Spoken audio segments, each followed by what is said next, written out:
మీ business ని develop చేసుకోవాలని అనుకుంటున్నారా?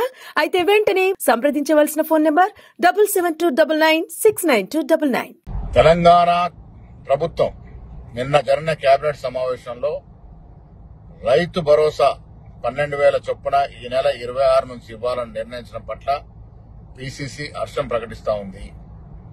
కాంగ్రెస్ పార్టీ కాంగ్రెస్ ప్రభుత్వం ఒక మాట ఇస్తే కట్టుబడి ఉంటదని, ఇది రైతుల పక్షపాత ప్రభుత్వం అని మరొకసారి నిరూపించుకున్న సందర్భం.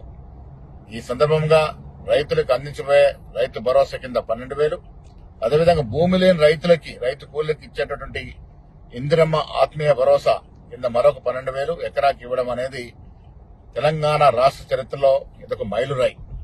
కాంగ్రెస్ పార్టీ ఒక మాట ఇస్తే నిలబెట్టుకుందని చెప్పడానికి మరొకసారి తీసుకున్న ఈ నిర్ణయాలు కూడా ప్రజలు హర్షించే విధంగా ఉన్నాయని చెప్పడం తప్పదు.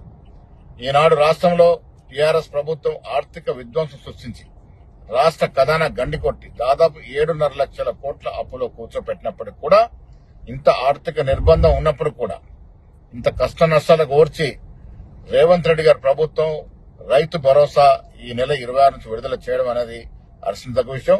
నేను ఈ రాష్ట్ర రైతాంగానికి పీసీసీ తరఫున విజ్ఞప్తి చేస్తా ఉన్నాను. రైతు పండుగ జరుపుకోవాల్సిన సందర్భం ఇది.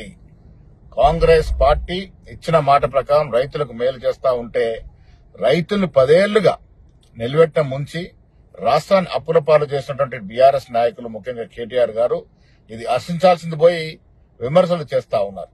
నేను కేటీఆర్ గారికి బీఆర్ఎస్ నాయకులకి ఒకసారి విజ్ఞప్తి చేస్తా ఉన్నాను. ఆత్మ పరిశీలన చేసుకోండి. మీరు గత 10 ఏళ్ల ప్రాయంలో మీ రైతులకు కానీ విద్యార్థులకు కానీ నిరుద్యోగులకు కానీ ఏ రకంగా మోసం చేశారో ఒక్కసారి ఆత్మ పరిశీలన చేసుకుంటే బాగుంటుంది. రైతులకు మేలు చేస్తున్న కాంగ్రెస్ ప్రభుత్వం తీసుకుంటున్న నిర్ణయాలు నిజంగా ప్రజాస్వామ్య నమ్మకం ఉంటే మీరందరూ కూడా హర్షించాల్సిందిగా ఈ సందర్భంగా విజ్ఞప్తి చేస్తా ఉన్నాను.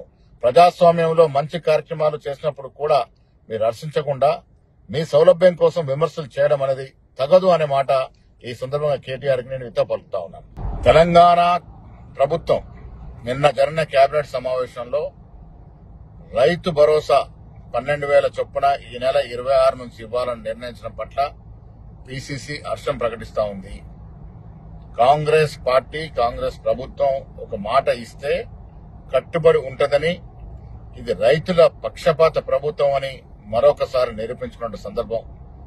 ఈ సందర్భంగా రైతులకు అందించబోయే రైతు భరోసా కింద 12,000, అదేవిధంగా భూమి లేని రైతులకి రైతు కూలీలకు ఇచ్చేటటువంటి ఇందిరమ్మ ఆత్మీయ భరోసా కింద మరొక 12,000 ఎకరాకి ఇవ్వడం అనేది తెలంగాణ రాష్ట్ర చరిత్రలో ఇదొక మైలురాయి.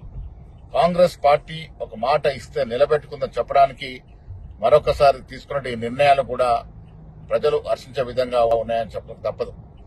ఈనాడు రాష్ట్రంలో టీఆర్ఎస్ ప్రభుత్వం ఆర్థిక విధ్వంసం సృష్టించి రాష్ట్ర ఖజానా గండికొట్టి దాదాపు 7.5 లక్షల కోట్ల అప్పులో కూర్చోపెట్టినప్పటికీ కూడా, ఇంత ఆర్థిక నిర్బంధం ఉన్నప్పుడు కూడా, ఇంత కష్ట నష్టాలకు ఓర్చి రేవంత్ రెడ్డి గారి ప్రభుత్వం రైతు భరోసా ఈ నెల 26 నుంచి విడుదల చేయడం అనేది హర్షించదగ్గ విషయం. నేను ఈ రాష్ట్ర రైతాంగానికి పీసీసీ తరఫున విజ్ఞప్తి చేస్తా ఉన్నాను. రైతు పండుగ జరుపుకోవాల్సిన సందర్భం ఇది. కాంగ్రెస్ పార్టీ ఇచ్చిన మాట ప్రకారం రైతులకు మేలు చేస్తా ఉంటే, రైతులు 10 ఏళ్లుగా నిలబెట్టిన ముంచి రాష్ట్రాన్ని అప్పుల పాలు చేసినటువంటి బీఆర్ఎస్ నాయకులు, ముఖ్యంగా కేటీఆర్ గారు, ఇది హర్షించాల్సింది పోయి విమర్శలు చేస్తా ఉన్నారు. నేను కేటీఆర్ గారికి బీఆర్ఎస్ నాయకులకి ఒకసారి విజ్ఞప్తి చేస్తా ఉన్నాను. ఆత్మ పరిశీలన చేసుకోండి. మీరు గత 10 ఏళ్ల ప్రాయంలో మీ రైతులకు కానీ విద్యార్థులకు కానీ నిరుద్యోగులకు కానీ ఏ రకంగా మోసం చేశారో ఒక్కసారి ఆత్మ పరిశీలన చేసుకుంటే బాగుంటుంది. రైతులకు మేలు చేస్తున్న కాంగ్రెస్ ప్రభుత్వం తీసుకుంటున్న నిర్ణయాలు నిజంగా ప్రజాస్వామ్య నమ్మకం ఉంటే మీరందరూ కూడా హర్షించాల్సిందిగా ఈ సందర్భంగా విజ్ఞప్తి చేస్తా ఉన్నాను. ప్రజాస్వామ్యంలో మంచి కార్యక్రమాలు చేసినప్పుడు కూడా మీరు హర్షించకుండా మీ సౌలభ్యం కోసం విమర్శలు చేయడం అనేది తగదు అనే మాట ఈ సందర్భంగా కేటీఆర్కి నేను విత్త పలుకుతా ఉన్నాను.